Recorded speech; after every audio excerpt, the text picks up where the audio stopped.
മിശിഹായിൽ പ്രിയമുള്ള സഹോദരീ സഹോദരന്മാരെ, പ്രിയമക്കളെ, ഇന്നേ ദിവസം വിശുദ്ധ മത്തായി അറിയിച്ച നമ്മുടെ കർത്താവ് ഈശോ മിശിഹായുടെ പരിശുദ്ധ സുവിശേഷം 5-ാം അധ്യായം 34-37 വാക്യങ്ങൾ.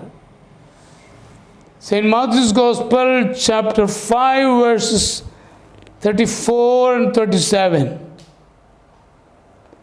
എന്നാൽ ഞാൻ നിങ്ങളോട് പറയുന്നു, ആണയിടുകയേ അരുത്. സ്വർഗത്തെ കൊണ്ട് ആണയിടരുത്, അത് ദൈവത്തിൻ്റെ സിംഹാസനമാണ്. നിങ്ങളുടെ വാക്കുകൾ അതെ അതെ എന്നോ അല്ല അല്ല എന്നോ ആയിരിക്കട്ടെ. ഇതിനപ്പുറമുള്ളത് ദുഷ്ടനിൽ നിന്ന് വരുന്നു. വളരെ വേദനയോടെയാണ് ഒരു മദ്യപാനിയുടെ ഭാര്യ ഫോണിലൂടെ പറഞ്ഞു, അച്ഛാ, എന്നും മദ്യപിക്കും. എത്ര പ്രാവശ്യം പറഞ്ഞിട്ടും മദ്യപാനം ഉപേക്ഷിക്കുന്നില്ല. മദ്യപിച്ച് വരുമ്പോൾ എന്നോട് ഭയങ്കര സ്നേഹമാണ്. എനിക്കും പിള്ളേർക്കും എന്തെങ്കിലുമൊക്കെ കഴിക്കുവാൻ അന്ന് പലഹാരം മേടിച്ചുകൊണ്ട് വരും. എന്നോട് വലിയ ഇഷ്ടമാണ്. പക്ഷേ ഈ മദ്യപാനം അത് ശരിയല്ലല്ലോ എന്ന് പറയുമ്പോൾ ഒത്തിരി ആണയിടും. ഇനി മേലാൽ ഞാൻ മദ്യപിക്കില്ല. നീയാണ്, കുഞ്ഞുങ്ങളാണ്, തമ്പുരാനാണ്, ഇങ്ങനെയെല്ലാം സത്യം ചെയ്യും. പിറ്റേ ദിവസം ഇതെല്ലാം മറന്ന് വീണ്ടും മദ്യപാനത്തിലേക്ക് പോകും.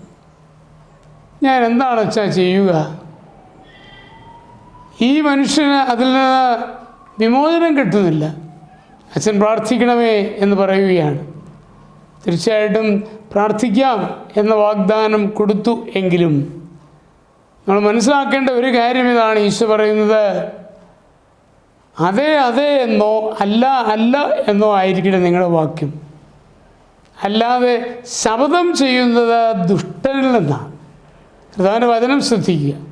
അതുകൊണ്ട് ഞാൻ അത് ചെയ്യില്ല എന്ന് തീരുമാനം എടുക്കുന്നതായിരിക്കണം നിൻ്റെ തീരുമാനം. അല്ലാതെ ദൈവമാണ്, കുഞ്ഞുങ്ങളാണ്, ഭാര്യയാണ്, ഇങ്ങനെയുള്ള ആണയിടലിൽ യാതൊരു അർത്ഥവുമില്ല. അതുകൊണ്ട് പൂർണ്ണമായും നമ്മുടെ വാക്കുകൾ ഉള്ളതുള്ളതുപോലെ ആയിരിക്കുവാൻ ശ്രദ്ധിക്കുക. അതാണ് ഈശോ ആഗ്രഹിക്കുക. അതിലപ്പുറമുള്ളതെല്ലാം ദുഷ്ടനിൽ നിന്ന് വരുന്നുവെന്ന ചിന്ത നമ്മുടെ മനസ്സിനെ ബാധിക്കണം. അത് നമ്മളെ തിന്മയിൽ നിന്ന് വിടുവിക്കുകയില്ല എന്നുള്ളത് ഓർത്തിരിക്കേണ്ടതാണ്. നല്ലവരായി, എളിമയുള്ളവരായി, നിഷ്കളങ്കതയുള്ളവരായി ജീവിക്കുവാൻ എല്ലാവരെയും ദൈവം അനുഗ്രഹിക്കട്ടെ.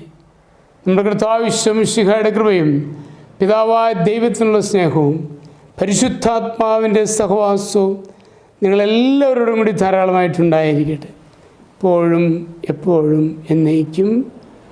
ആമേൻ.